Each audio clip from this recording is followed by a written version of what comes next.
मैं on the record मैं मर भी जावां ना है ते काशा जमीर कोलो मैं सुलह नहीं जे करनी।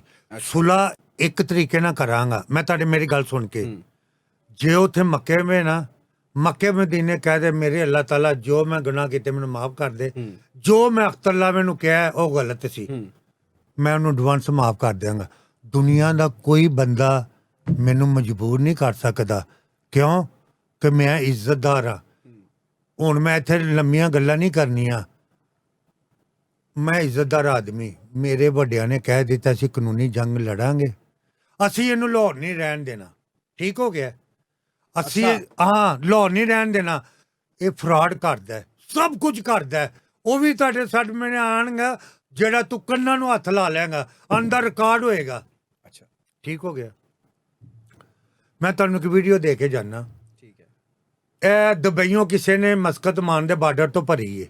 अच्छा उन्हें सब कुछ दसिया ना कसमां दे कोई तबार कर रहा जे ते ना कोई तबार कर रहा। ठीक है मेरा उस बंदे नाल कोई तलक नहीं जे। मैनू एक वीडियो किसी होर ने भेजी एक पहलों भेजी है। उन्हें कहा कि काशा जमीन एक लड़की नूं लै गया पासपोर्ट उहदे कोल है असीं मिल के उन्होंने पाकिस्तान भेजांगे उहदियां दो जे वो मैं तुहानूं दे के जावांगा। तुसीं कहंदे रिकॉर्ड मैं कहा सी ना किसी दे चैनल ते कि सप्लायर मिर्ची क्लब च इन्हें 3 कुड़ियां भेजियां ने मैनू समझा लोगों ने कि झूठ बकदा है। ठीक हो गया।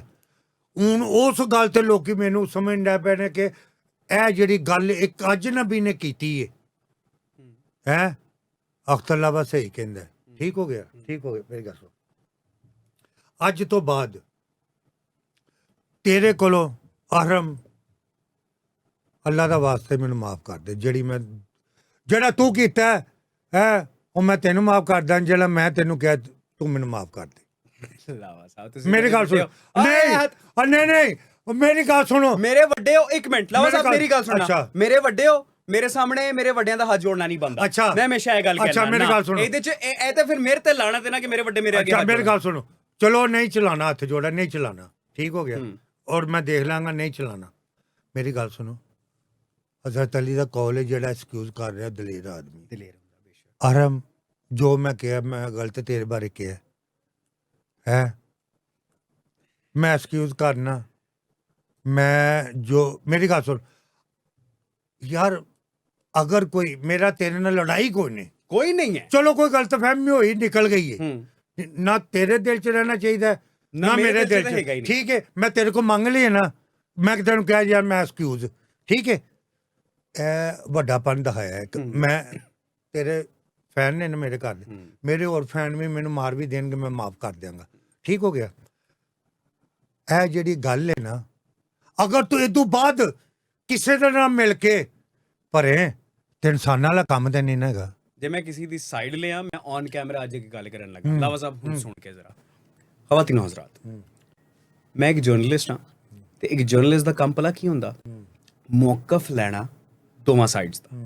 ठीक है मैं मियाँ काशिफ ज़मीर साहब दा भी मौकफ लिया मैं अख्तर लावा साहब दा भी मौकफ लिया मैं मियाँ साहब दा मौकफ फिर लिया मैं लावा साहब दा मौकफ फिर लै रहा।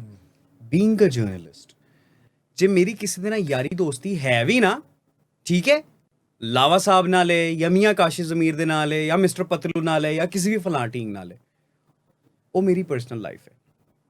ठीक है मैं अपने किसी प्रोग्राम दे विच लावा साहब बारे कोई गलत ते तजलील आमेज लफ्ज़ इस्तेमाल नहीं किया। मेरे मोहतरम ने मेरे सामने बैठे ने मेरे लिए बाइस इज्जत हो मेरे वड्डे हो ठीक है ते नफरतां नूं हुण घट करो। लावा साहब ने जिहड़ी गल कीती सी ओहदी माजरत कर लई ते मेरा सीना इन्ना चौड़ा हो गया इन्ना चौड़ा हो गया ते लावा साहब सलाम है तुहानूं इस गल ते। अच्छा हुण आने आ दूसरा मैं मेरी गल सुन हाँ जी करो जिन्ने मर्जी तुहाडे कोल ही आ ਉਹ ਕਹਿੰਦੇ ਨੇ ਲੱਤ ਬੁਗਲਾ ਤੋਂ ਖੌਫ ਮੈਂ ਚੋਰੀ ਨਹੀਂ ਕਰਦਾ ਮੈਂ ਝੂਠਾ ਨਹੀਂ ਮੈਂ ਡਰਦਾ ਵੀ ਨਹੀਂ ਕਿਸੇ ਕੋਲੋਂ। ਠੀਕ ਹੈ ਮੈਂ ਆ ਗਿਆ ਵਾਂ ਅੰਦਰ ਰਿਕਾਰਡ ਆ ਗਿਆ ਮੈਂ ਸਾਨੂੰ ਜਾਣਦੇ ਨੇ ਕਿ ਮੇਰੇ ਬਾਰੇ ਚ ਦੇਖੋ ਜੀ ਮੈਨੂੰ ਵੀ ਆਕੇ ਵਿਕੀ ਭੱਟੀ ਤੇ ਸਿਰਫ ਮੈਂ ਆਵਾਂਗੇ। ठीक है ਉਹ ਤੁਸੀਂ ਕਰਨਾ ठीक है विकी मेरा भट्टी प्लेटफॉर्म ओपन मैं कल ही है पॉडकास्ट कर लूंगा।